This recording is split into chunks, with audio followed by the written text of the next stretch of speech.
Mais vous voyez, on est quand même assez seul, hein, puisque si vous voulez, le maçon va donner un conseil, il est maçon, hein, mais bon, il a peut-être l'habitude, le plaquiste autre chose, l'architecte autre chose, mais la décision finale nous revient. Et on a toujours peur de ne pas prendre la bonne décision. Bon après, un artisan idéal, c'est un artisan qui permet de faire, d'avoir une vue un peu de recul, de voir aussi, qui permet de conseiller sur un peu le projet global.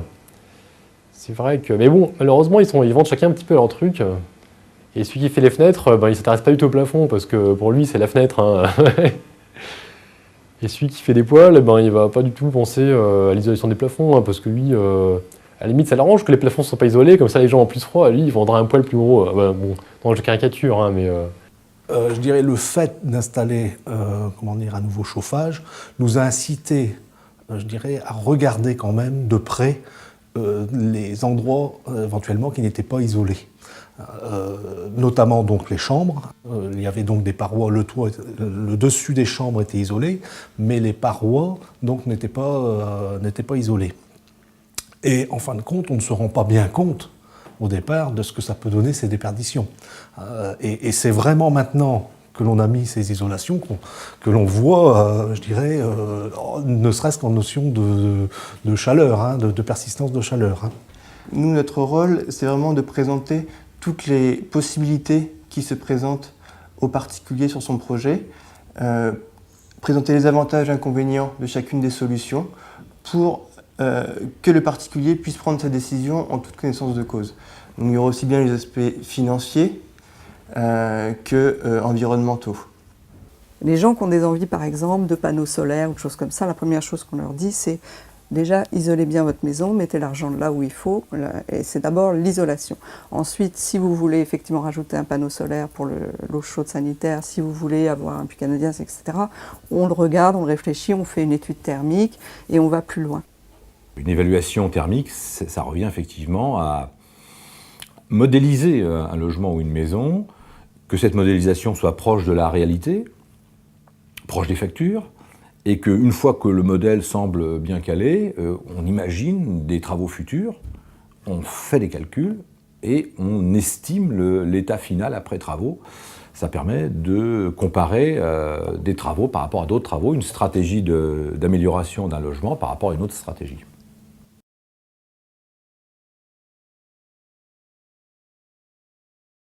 Avoir un bon plombier, avoir un bon électricien, avoir un bon maçon, aujourd'hui en France, on a l'impression que c'est pas si facile que ça, et c'est presque une faveur quand un bon maçon veut bien travailler pour vous. Je dois dire qu'au début, je ne m'attendais pas déjà à en fait, avoir du mal à identifier les artisans. Je pensais qu'on pourrait me dire tout de suite, il faut voir telle et telle personne. Il y a comme un travail pour identifier les artisans, puis il y a aussi beaucoup de difficultés pour les contacter, parce que d'un côté, c'est des artisans qui ont d'autres chantiers. Pour eux, ici, c'est un tout petit chantier, donc ça ne les intéresse pas forcément, c'est pas une priorité. Quand on rencontre quelqu'un, quand on téléphone et que tout de suite on sent que la personne s'intéresse, va répondre et ben vraiment on se sent concerné. Alors qu'il y a certaines entreprises, je vous assure, rappelez plus tard, je sais pas, oui, on verra, écoutez, on est submergé de travail, on se dit, ils n'ont pas besoin de nous, hein, on va voir ailleurs. Moi je les ai vus, il y en a un, il a mon numéro, donc quand ça s'affiche sur son portable, comme il sait que je suis entre guillemets emmerdante, et il me zappe carrément, il répond pas, parce que je vais avoir des questions, bien sûr, puisqu'il ne m'a pas répondu à mes questions, donc je vais l'embêter plus longtemps. Alors que s'il avait pris 1 heure pour parler avec moi, bien m'expliquer son projet, je ne l'embêterai pas tout le temps. Je crois qu'il faut qu'il se pose avec moi, on explique le projet comme il faut, je le comprends, et après j'ai plus de questions, je ne vais plus l'embêter. Au début des travaux, je crois qu'il faut surtout discuter, et oui, discuter, et puis se faire expliquer exactement tout ce qu'ils vont faire, et puis essayer de comprendre, voilà. Et donc, c'est vrai que souvent, j'ai besoin de... je ne pourrais pas partir si je n'ai pas tout compris. Quand une entreprise, on lui demande un devis et que dans la semaine qui suit, on le reçoit, ça veut dire qu'il y a un souci de réactivité quand même important, et on installe une relation de confiance qui est primordiale, parce que quelque part, on donne son chantier à quelqu'un et c'est pas forcément facile.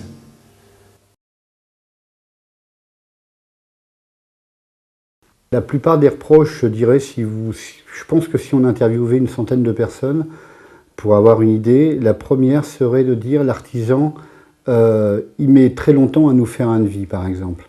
On attend toujours le devis de l'artisan, il n'est jamais là quand il faut. On n'arrive pas à le joindre. C'est plein de... au départ, je pense pas que les gens ont quelque chose à nous dire après au niveau du chantier. Au niveau du chantier, ils sont globalement satisfaits de la prestation qu'on leur apporte. Mais avant, ça risque d'être très long.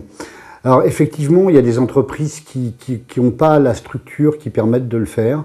Nous, on a mis en place une structure dans laquelle j'insiste pour que dans les 15 jours qui suivent, le devis soit systématiquement remis ou envoyé. La priorité, c'est l'isolation. Isolation, isolation. Parce que c'est là que ça va permettre de faire l'économie d'énergie principale. Et après, réguler sa température, bon ça tout le monde le sait plus ou moins, mais baisser sa température la nuit, et puis le jour, bon, on peut moduler son chauffage.